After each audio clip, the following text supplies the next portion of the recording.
Prior to last week, when we first came,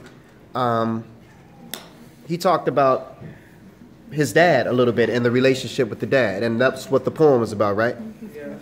Okay, so I know that there was some things that was there, so could you just kind of go back and just kind of tell us basically how this separation made you feel, and then the poem that you wrote, then go into kind of explaining the poem, or if it's one and the same, you could just go ahead and explain the poem. Basically, when my dad split, I feel like I just inherited all his responsibilities. I had to look out for my big sister, make sure no guys try to mess with her. Basically, I had to grow up really fast, and that's why I said I must be strong like a soldier, because I got to protect my mom, my sister, and the people in my house. Right. And sometimes during when I was writing this, I felt like I was about to break down and cry. Because my friend Dwayne, he kind of noticed that I was about to cry, so I stopped. And I was listening to music while I was doing it. And I probably think that's when I got my inspiration from, because the music is talking about Soldier, because it was like Eminem song. Okay, okay. So, first of all, let's give him a nice round of applause for his courage to even share his feelings. Number one, it's not easy to get up here in front of all of you all, which are his peers, and talk about what's personally going on with him in his life, and many of you all did that last week.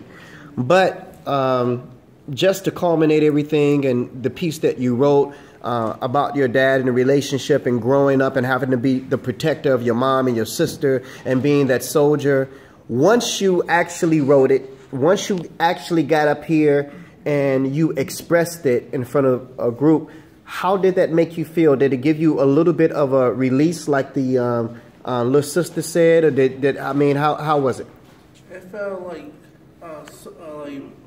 It felt like I was a little bit releasing it, but it still felt kind of the same. It felt like in a mix between. Right. And it takes time. You know, anytime that there's a separation of two parents, especially that lived in the same household, it's a hurtful feeling, and it takes time. But let me say this to all of you all. That's why it is important that when you are making a decision and a choice to bring a child into the world, these are things that you have to think about.